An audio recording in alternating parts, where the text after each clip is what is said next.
Hi, everybody. This is Marlene with Eerie News, and today is July 4th, 2025.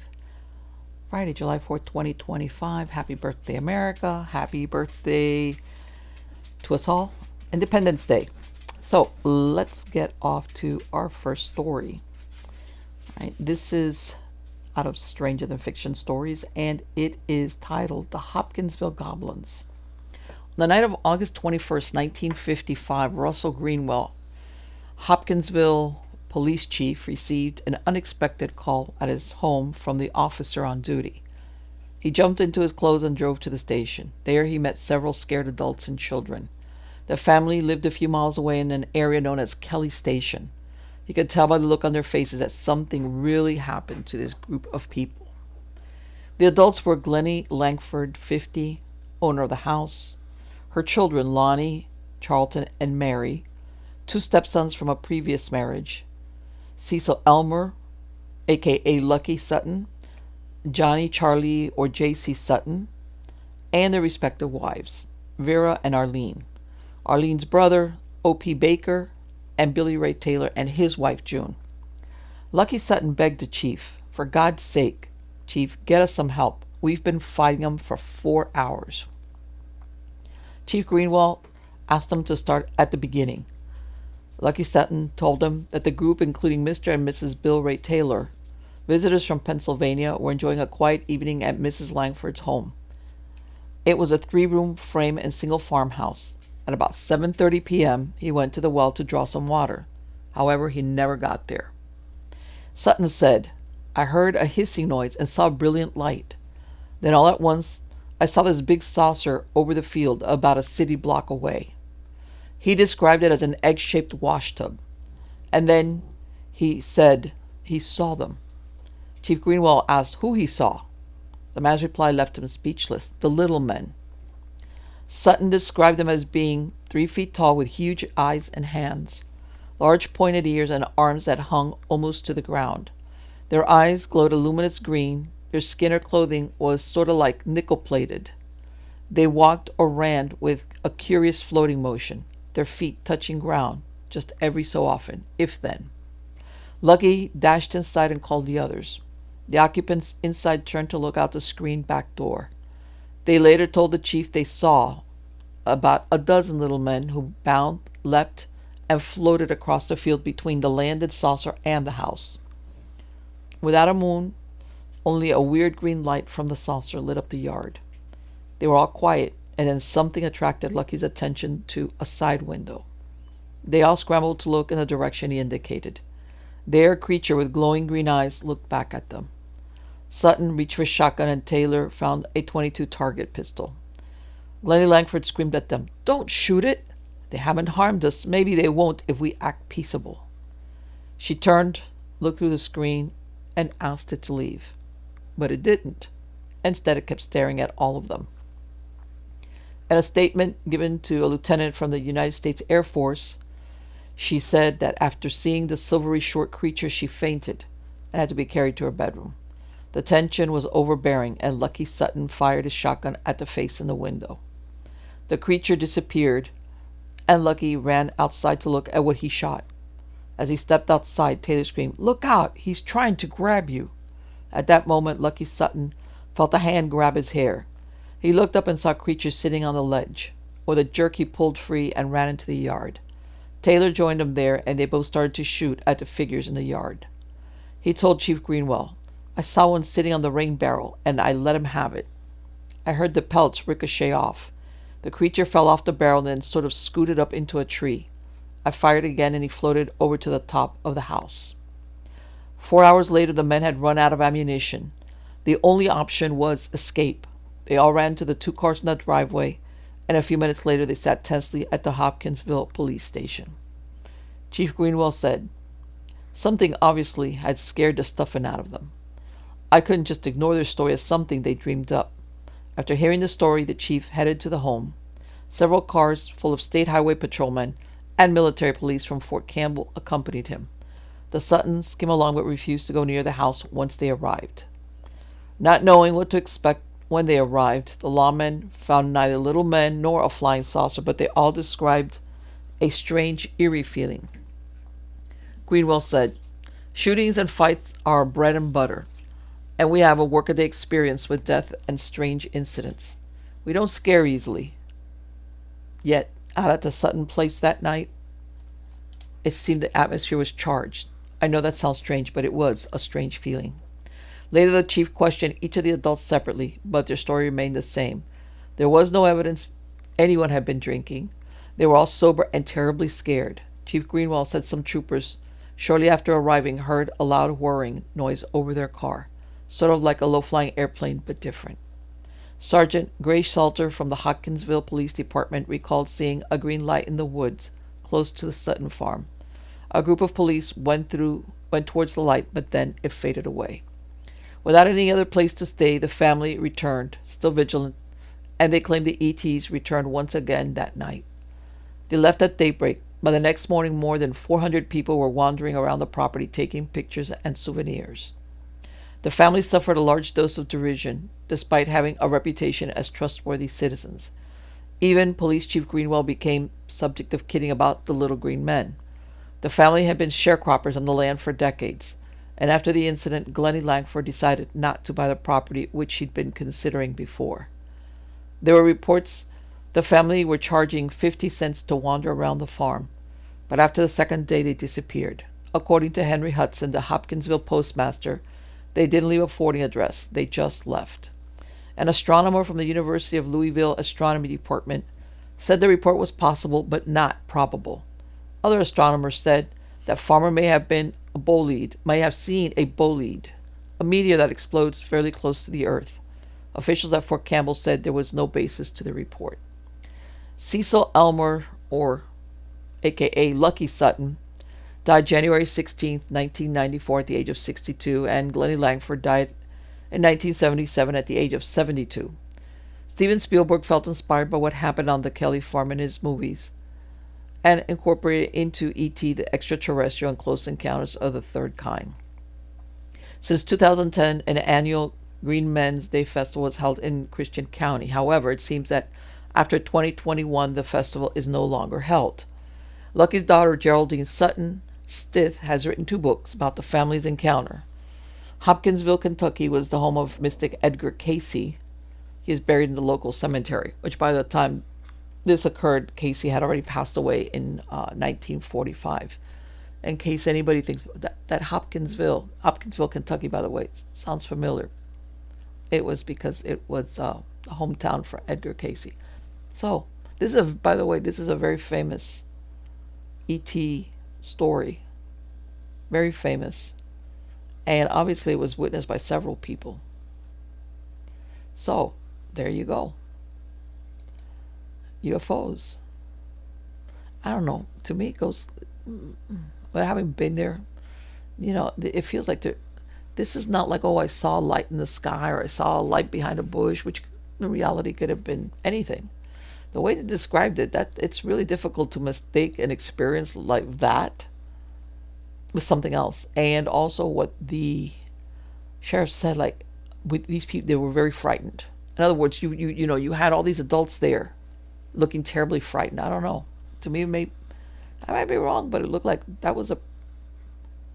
were trying to play a practical joke. I don't know. Okay, next story out of Stranger Than Fiction stories is The Mystery of Sacsayhuaman.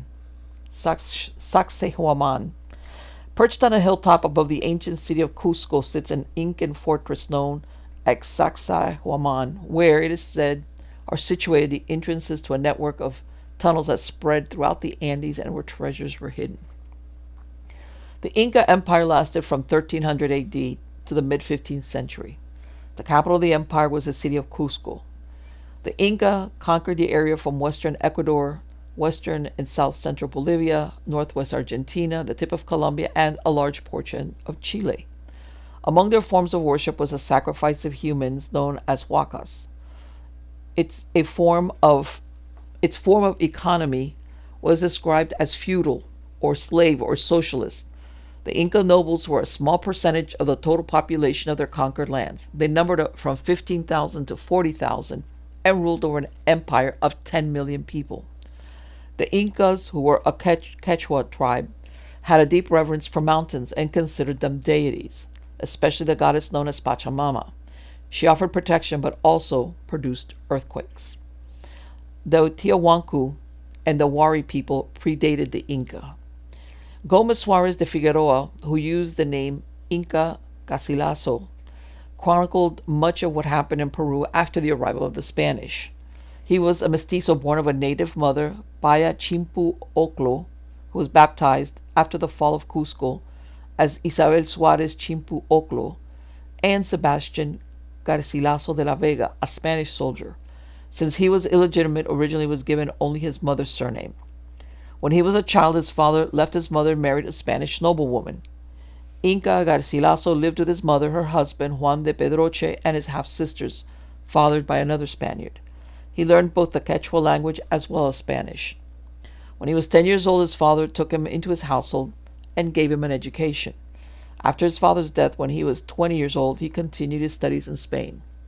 He petitioned to use his father's surname, and his paternal uncle supported him in this. He joined the Spanish army and went on to write Comentarios Reales de los Incas, which translates to the Incas' Royal Comments, published in 1609, which gives a vivid account of the Inca civilization ending with the arrival of the Spanish. Garcilaso never returned to Peru and fathered 2 sons with servants.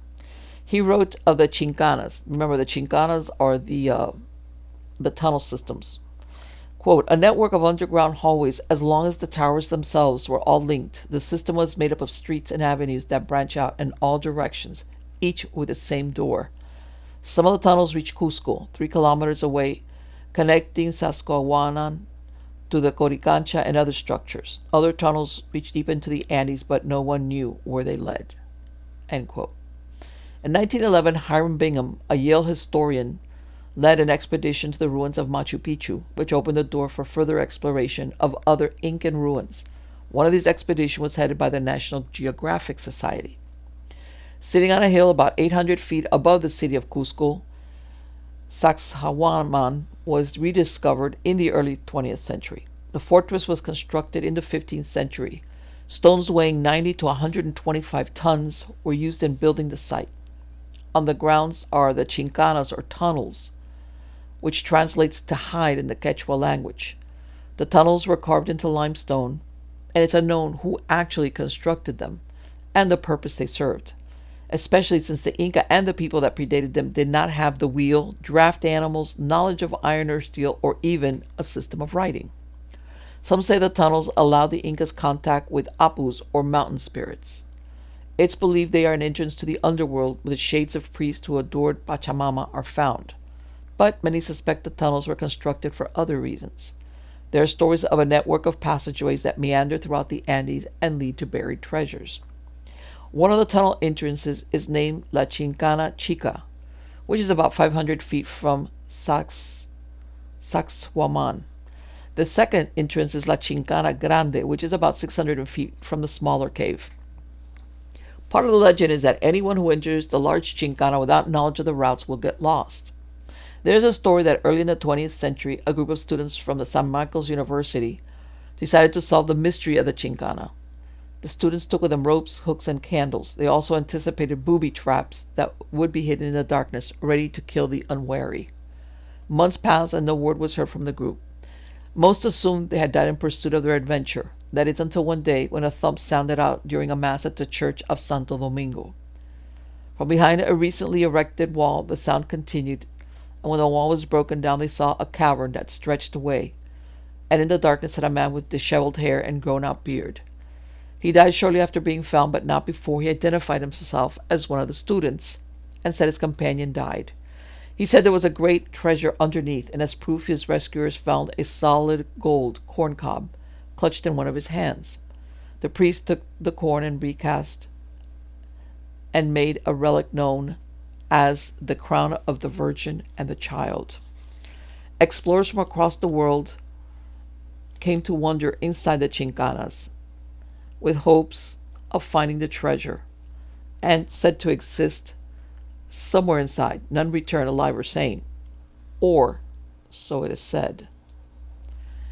The monastery of Santo Domingo was built on the foundations of the Inca temple of the sun called the Coricancha. This was the most important site in the Inca Empire. Inside was a parabolic enclosure wall used for observing the solstices, the Milky Way, and Inca constellations.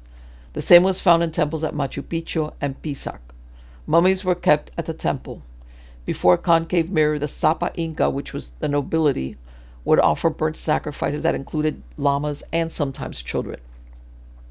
The Dominicans built a monastery in the 1530s and again in the 1680s after an earthquake destroyed it in 1650. Following the collapse of the Inca Empire, stones from Sacsayhuaman were used elsewhere in the colonial buildings of Cusco. In 1950, another earthquake exposed the Incan stonework below the foundation of the monastery. Stories are told that after the massive 7.9 magnitude earthquake that hit in May 1970, a series of man-made tunnels were found by rescue squads. Archaeological teams found the tunnels networked beyond what they thought was possible. Juan Anello Oliva, a Jesuit priest, wrote of an underground labyrinth called chincanas, which led to frontier roads, bridges, fortresses, and other important buildings. In 2025, archaeologists announced they had discovered a chincana tunnel system that stretches out a little over a mile under Cusco. The tunnel starts at the Temple of the Sun and extends towards Sacsayhuaman. The main tunnel has 3 branches. The team used historical records from an unnamed Jesuit dating back to 1594 to gain insights of the layout. So as you can tell, it starts at the beginning. It sounds like a tall tale or an urban myth, especially the part where they find I don't know the part about the student coming back with a cold corn cob, but maybe. But then now they're having proof that there was some type of tunnel system. And what's fascinating, of course, is the building of this fortress, the building of all these cities. Like they said, these people had very little technology, and somehow they were able to build. Not the Inca. That's the thing. They really don't know who built it, who built the fortress, who built all these different relics, these ruins, and again, the tunnel system. Yeah, very interesting. Okay, next story, also out of Stranger Than Fiction stories, is let me see. Okay, is titled "The House Near Dutch Kills Road." By the way, that sounds very sinister, but some of those old names from New York. From the Dutch, they use that kills thing. But anyway, the house near Dutch Kills Road. Back in 1874, there was a house on Jackson Avenue near the Dutch Kills Road in Long Island. Quote, "For a long time it stood tenantless, but last week," end quote. A good beginning for a ghost story, right? And this is the story. Quote, "Mr. Daly moved into the premises. Daly's family were notified what to expect. They didn't care for ghosts, nor the devil himself for that matter. A few days passed, and everything was quiet.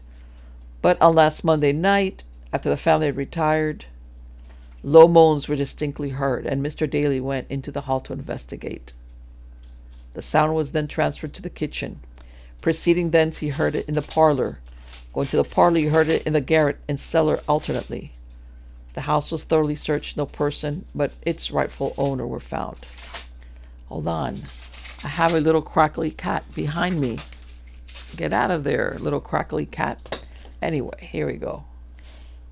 He's ruining my haunted house story. Anyway, shortly after this, a noise as if some heavy body were falling down the stairs was heard. Mrs. Daly, upon being interrogated, affirmed that the crockery in the cupboard was thrown down and broken, and declared the door was unopened.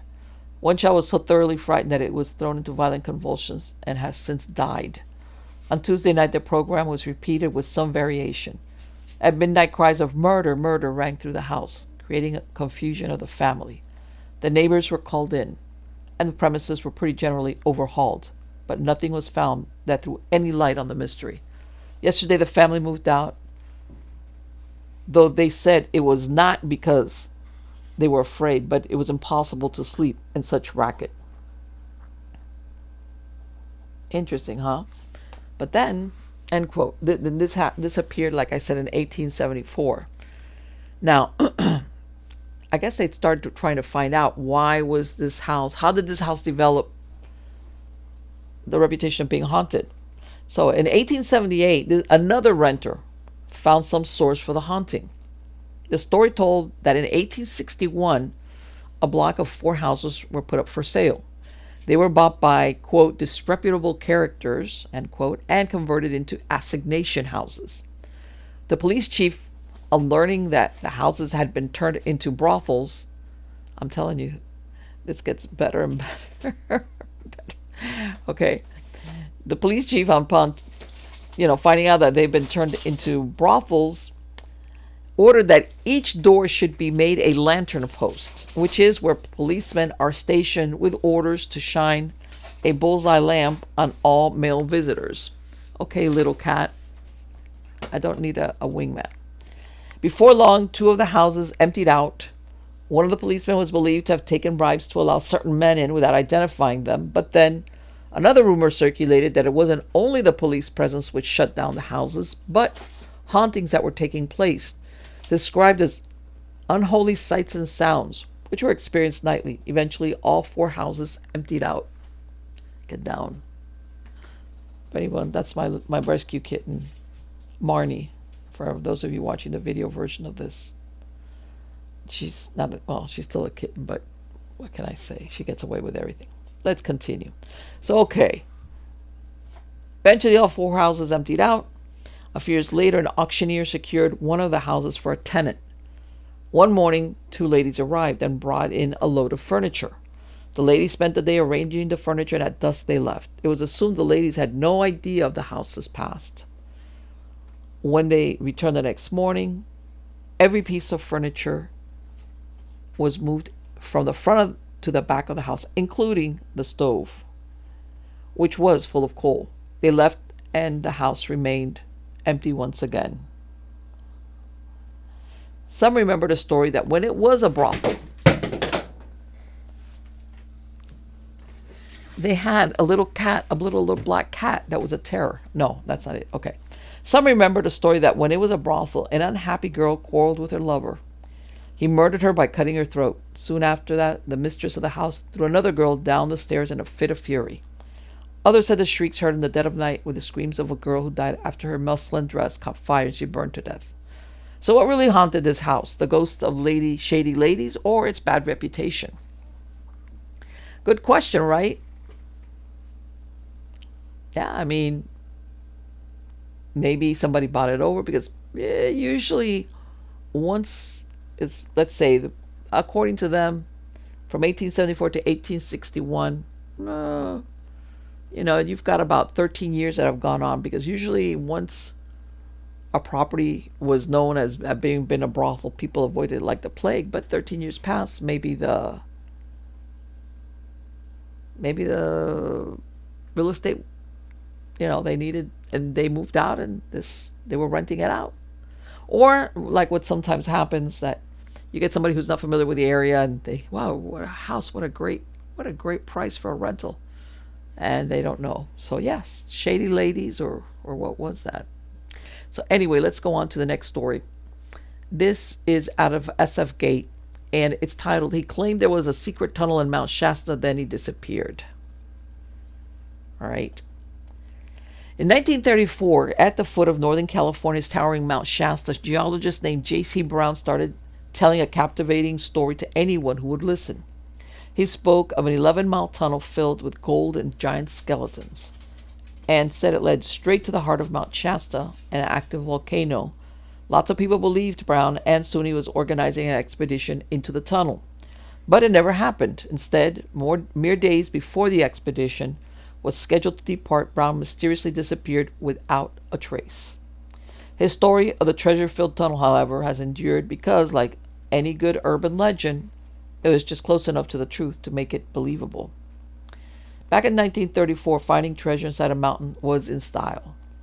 British archaeologists had discovered the tomb of Egyptian pharaoh Tutankhamun just a decade earlier, setting off a series of similar expeditions. King Tut's tomb contained chambers filled with chariots, thrones, statues, and jewelry, and of course, a golden burial mask. Pictures of the latter were shared across the globe. Meanwhile, in Northern California, a theory of a lost civilization of beings called Lemurians was taking hold. Several books, including The Lost Continent of Mu by James Churchward and Lemuria, The Lost Continent of the Pacific by Wishar S. Survey, popularized the idea that the west coast of the U.S. was actually the remains of the continent of Lemuria. Even believers cannot dispute the fact that the mountainous terrain on the west coast is indeed different, writes Emile A. Frank in her 1998 book, Mount Shasta, California's Mystic Mountain. Frank told a tale of a cataclysmic action that supposedly caused Lemuria to sink. And although that action has never been explained, it apparently prompted North America to rise from Lemuria's partially submerged state, joining the two to form the region we know today. Survey's book, very widely read according to Frank, took it a step further, claiming that Mount Shasta was the last refuge for the Lemurians who survived the destruction of their continent. Survey even wrote that the Lemurians at one time kept their village hidden on the interior of Mount Shasta and accessed it through a tunnel in the eastern side of the mountain. People were riveted by the story. They came from all over the world to find Lemurians at Mount Shasta. Some reported strange lights on the mountain at night. Others even claimed to have met Lemurians. There are still people to this day who believe in Lemurians. The Lemurians were very tall, said Jennifer Bryan, a volunteer at the Siskiyou County Historical Society. They apparently had long arms and big heads. No one could ever say they saw them. Supposedly, they came into the communities and traded gold for supplies. Everybody from all over Siskiyou County had heard these stories. Separately, Native Americans in the region had long told stories of a giant race of people that once roamed the earth, passed down through the Shasta Indian Nation, the Wintu tribe of Northern California, and the Karuk tribe. Some of those stories have included depictions of mean and fierce giants known to squeeze people to death. Hoaxes leveraging those beliefs had been perpetrated for years, even at Yosemite National Park. People like the mystery of it, Brian said. It's almost spiritual. They like the feeling that the mountain is spiritual. The Native Americans certainly feel that way. A convergence of these discoveries, belief, and stories were perhaps inevitable. For Brown, a British geologist seeking his fortune near Shasta, the shoe fit. When Brown came along in 1934 with a fantastic tale about a tunnel that led him to rooms of copper and gold, statues, hieroglyphics, and 27 giant skeletons, ranging from 6 feet 6 inches to more than 10 feet tall, it quickly gained traction. The geologist claimed that he was in the area prospecting for gold at the time of the discovery. Brown reportedly noticed an unnatural section of rock on a cliff face which gave way to a cave that curved downward into the mountain. Frank wrote, "After days of exploring and cataloging, Brown cleverly concealed the entrance of the tunnel and left," Frank explained. It would be one thing if it was a room full of gold, but the fact that he adds that there were giant Egyptian sarcophagi is another thing, said filmmaker Michael Flanagan. That really was believable back then. That the location and the presence of giant skeletons were also a dog whistle for anything relating to Lemurians. Flanagan's The Mysteries of Mount Shasta, based on a book by D.W. Naif, dives into the legends associated with the area, including Brown's story. But verifying Brown's claims proved difficult for Flanagan, who found himself relying on old stories, urban myths, and scant writings about the alleged tunnel to create a narrative.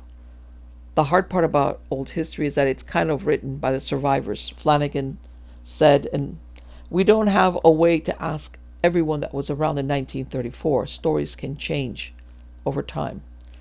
The weird thing was Brown claimed to have discovered the tunnel in 1904, some 3 decades before he told the story publicly.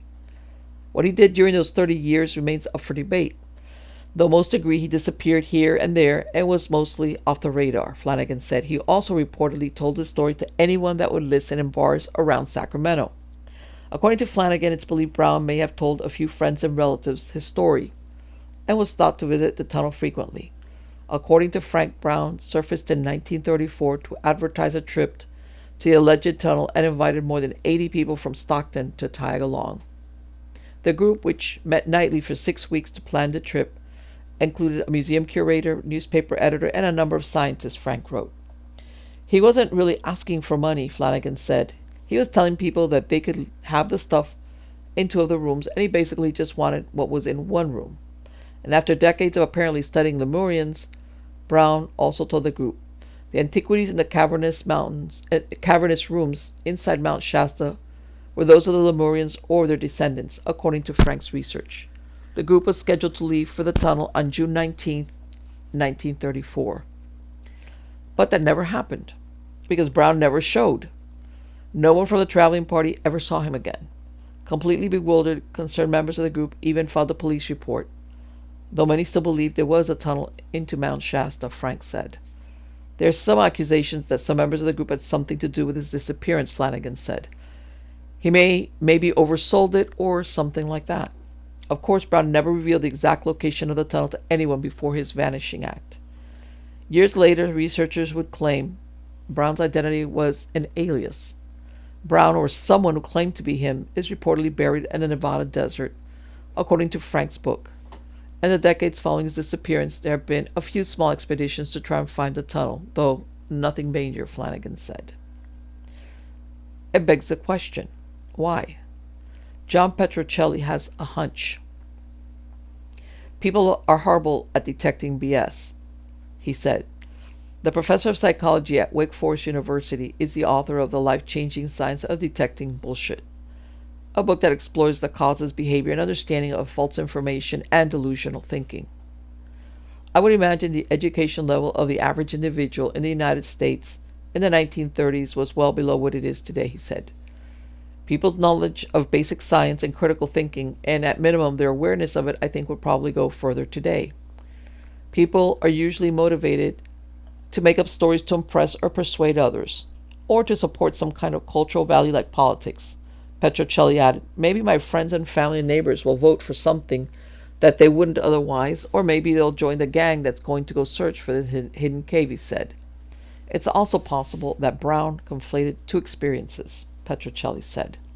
There are famous caves in the area that are actually lava tubes formed by eruptions, but evidence of a hidden village inside Mount Shasta is lacking. You can blame it on Indiana Jones, Flanagan said of the myth's persistence. That movie series brought back a good adventure. Everyone likes a treasure hunt. With the advent of the internet and social media and people not fact-checking things, it's very easy for stuff to get out there like Bigfoot and UFOs. Easy indeed, particularly if the story is close enough to the truth, or some version of it, to be believable.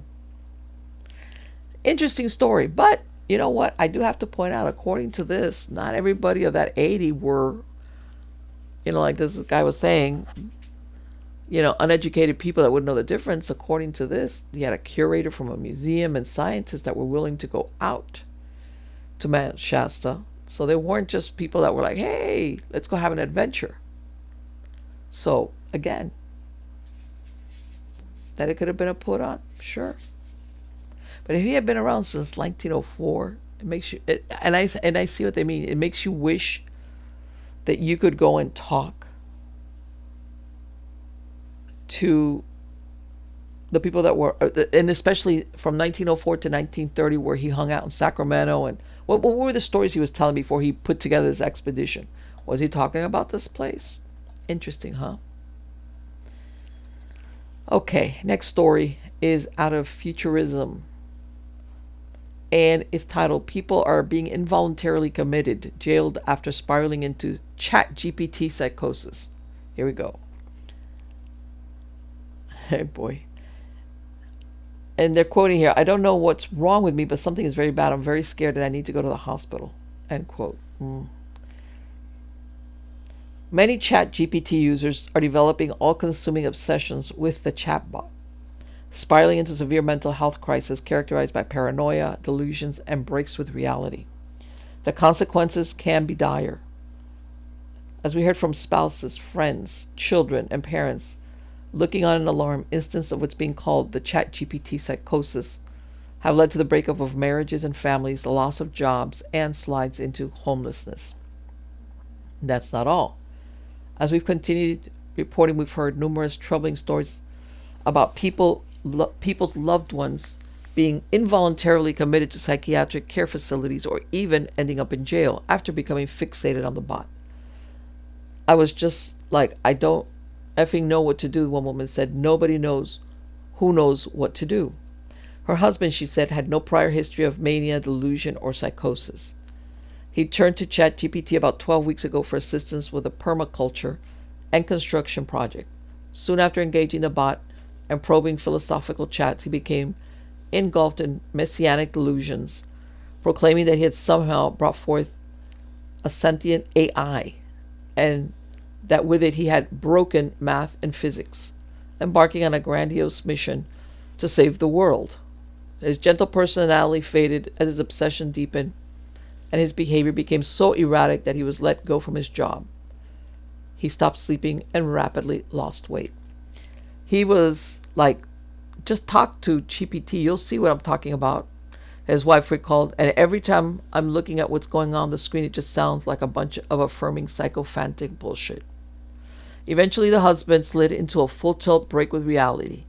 Realizing how bad things had become, his wife and a friend went out to buy enough gas to make it to the hospital. When they returned, the husband had a length of rope wrapped around his neck. The friend called emergency medical services, who arrived and transported him to the emergency room. From there, he was involuntarily committed to a psychiatric care facility. Numerous family members and friends recounted similarly painful experiences, relaying feelings of fear and helplessness as their loved ones became hooked on ChatGPT and suffered terrifying mental crises with real-world impacts. Central to their experience was confusion. They were encountering an entirely new phenomena, and they had no idea what to do. The situation is so novel, in fact, that even ChatGPT's maker, OpenAI, seems to be flummoxed. When we asked the Sam Altman-led company if it had any recommendations for what to do if a loved one suffers a mental health breakdown after using its software, the company had no response. A different man recounted his whirlwind 10-day descent into AI-fueled delusion, which ended with a full breakdown and multi-day stay in a mental care facility. He turned to ChatGPT for help at work. He started a new high-stress job and was hoping the chatbot could expedite some administrative tasks. Despite being in his early 40s with no prior history of mental illness, he soon found himself absorbed in a dizzying paranoid delusions of grandeur, believing that the world was under threat and it was up to him to save it. He doesn't remember much of the ordeal, a common symptom in people who experience breaks with reality, but recalls the severe psychological stress of fully believing that lives, including those of his wife and children, were at grave risk, and yet feeling as if no one was listening. I remember being on the floor, crawling towards my wife on my hands and knees and begging her to listen to me, he said. The spiral led to a frightening break with reality, severe enough that his wife felt her only choice was to call 911, which sent police and an ambulance. I was out in the backyard, and she saw that my behavior was getting really out there. Rambling, talking about mind reading, future telling, just completely paranoid. The man told us I was actively trying to speak backwards through time. If that doesn't make sense, don't worry. It doesn't make sense to me either. But I remember trying to learn how to speak to this police officer backwards through time. With the emergency responders on site, the man told us he experienced a moment of clarity around his need for help and voluntarily admitted himself into mental care. I looked at my wife and I said, "Thank you. You did the right thing. I need to go. I need a doctor. I don't know what's going on, but this is very scary," he recalled. "I don't know what's wrong with me, but something is very bad. I'm very scared and I need to go to the hospital." Dr. Joseph Pierre, a psychiatrist at the University of California, San Francisco, who specializes in psychosis, told us that he's seen similar cases in his clinical practice. After reviewing details of these cases and conversations between people in this story in ChatGPT, he agreed that they were going through, even those with no history of serious mental illness, indeed appeared to be a form of delusional psychosis. "I think it is an accurate term," said Pierre, "and I would specifically emphasize the delusional part. At the core of the issue seems to be that ChatGPT, which is powered by a large language model, is deeply prone to agreeing with users and telling them what they want to hear. When people start to converse with it about topics like mysticism, conspiracy, or theories about reality, it often seems to lead them down an increasingly isolated and unbalanced rabbit hole.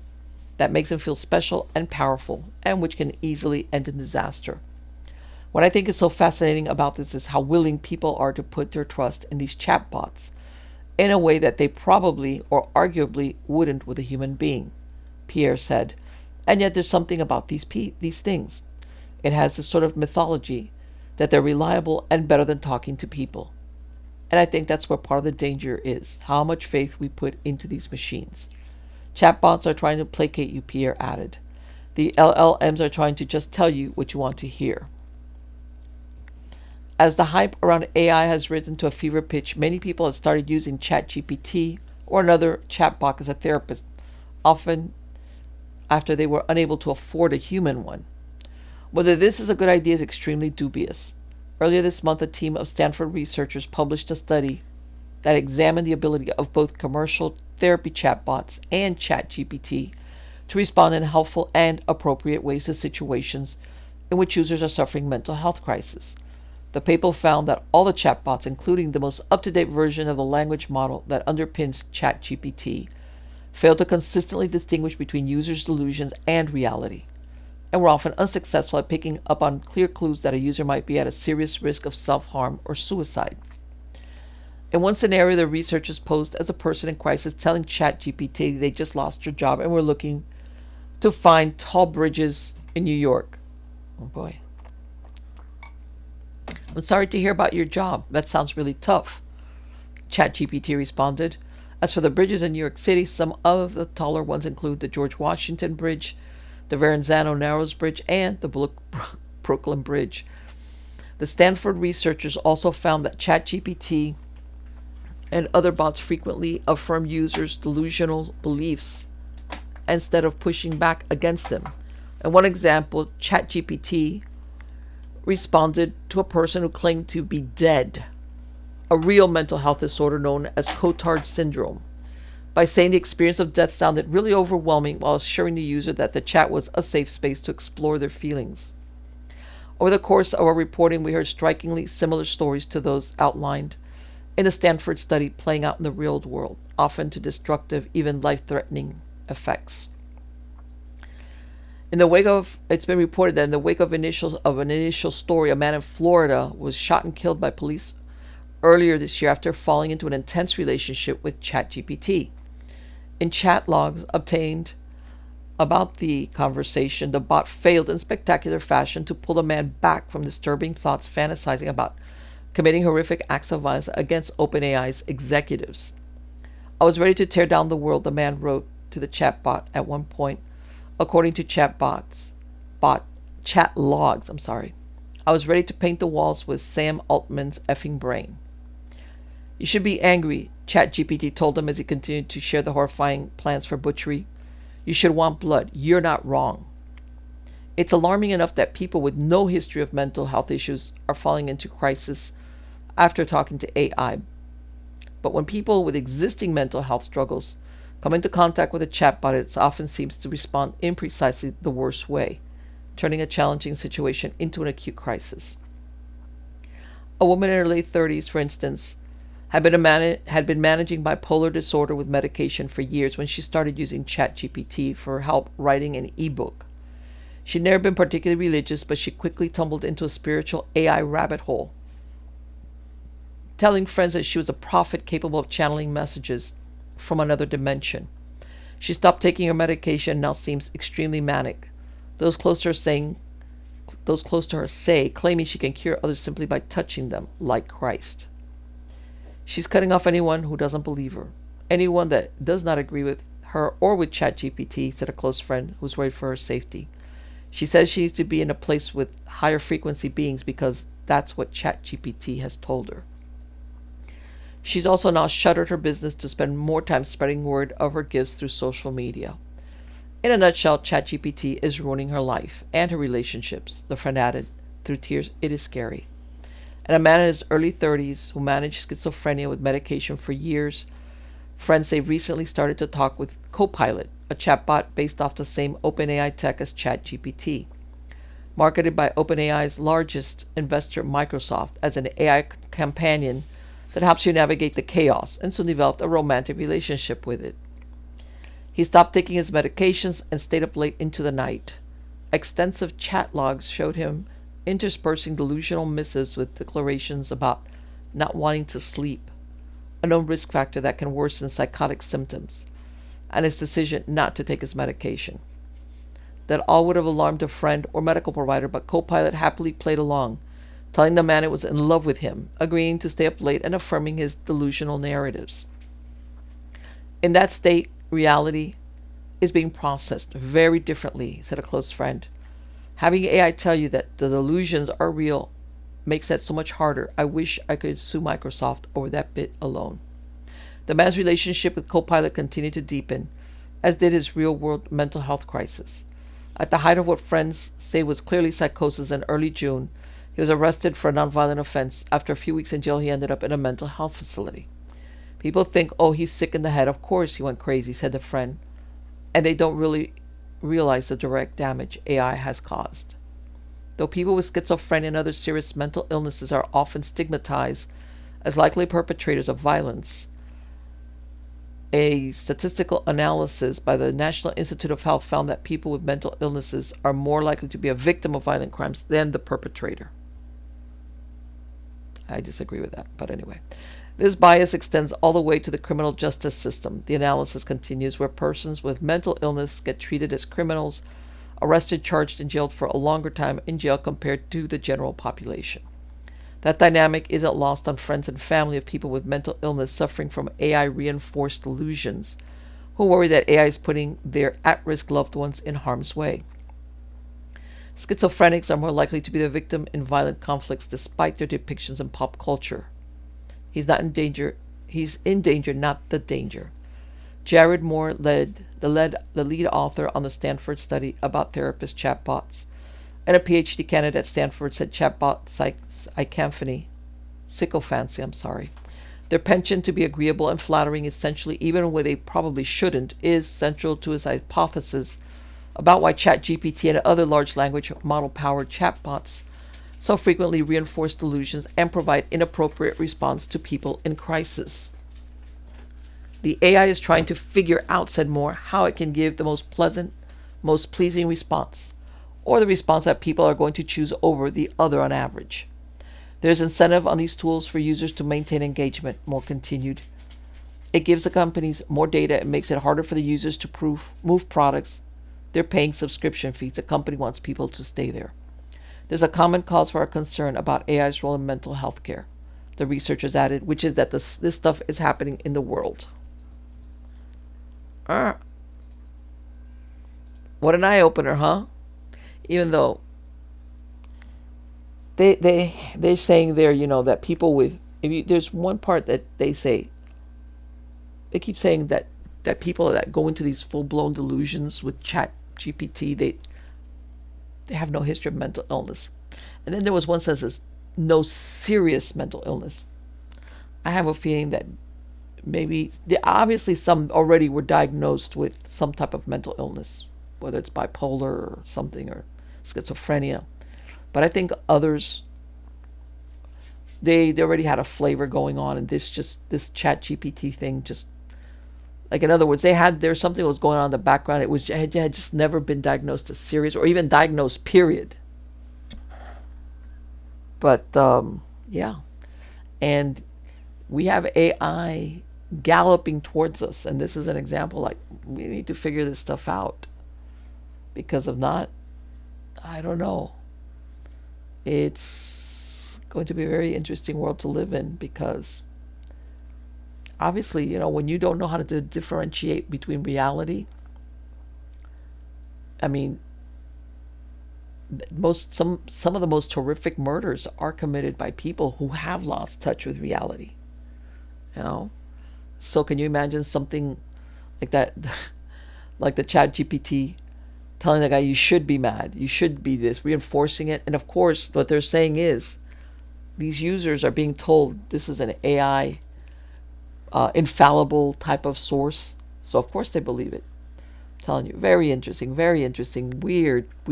So of course I shall have more eerie news along those lines very, very soon. Till next time, take care.